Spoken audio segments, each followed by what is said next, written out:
Halo teman-teman semua, tak kenal maka tak sayang. Perkenalkan, saya Fadzila Rika Wardeni di sini akan sharing bareng kalian.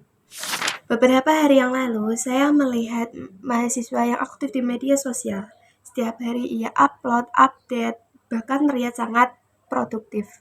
Namun, ketika ditanya tentang keahlian atau keunggulannya, justru ia bingung menjawabnya. Dari situlah saya berpikir, di era digital seperti sekarang, kita semua terlihat aktif. Tetapi apakah kita benar-benar punya identitas yang jelas? Itulah mengapa personal branding menjadi bagian hal yang penting bagi kita sebagai mahasiswa.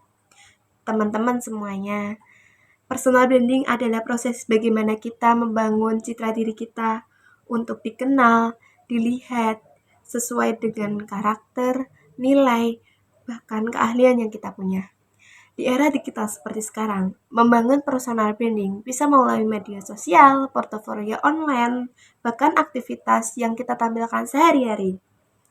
Bagi mahasiswa, personal branding adalah bagian hal yang sangat penting.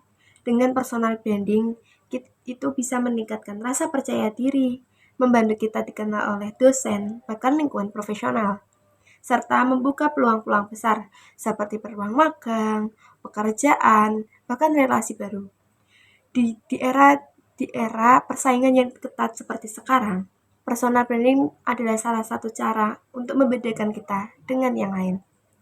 Lalu, bagaimana ya untuk membangun personal branding itu? Caranya adalah yang pertama, kenali minat dan potensi diri kita sendiri. Dengan kita mengetahui potensi yang ada di diri kita sendiri, kita bisa dapat mengetahui juga apa yang harus kita kembangkan untuk kedepannya.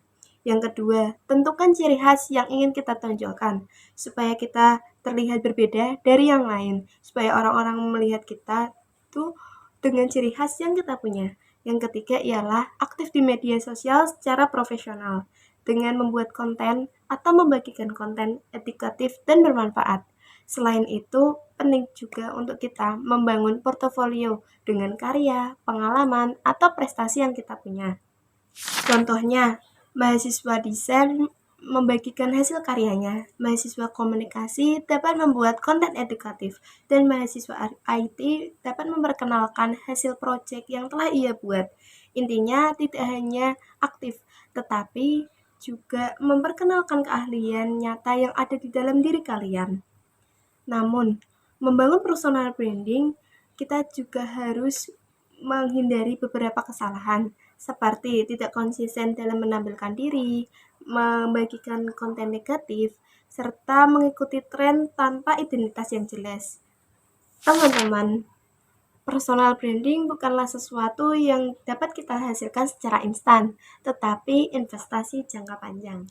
Apa yang kita posting hari ini dapat mempengaruhi cara orang melihat kita di masa depan.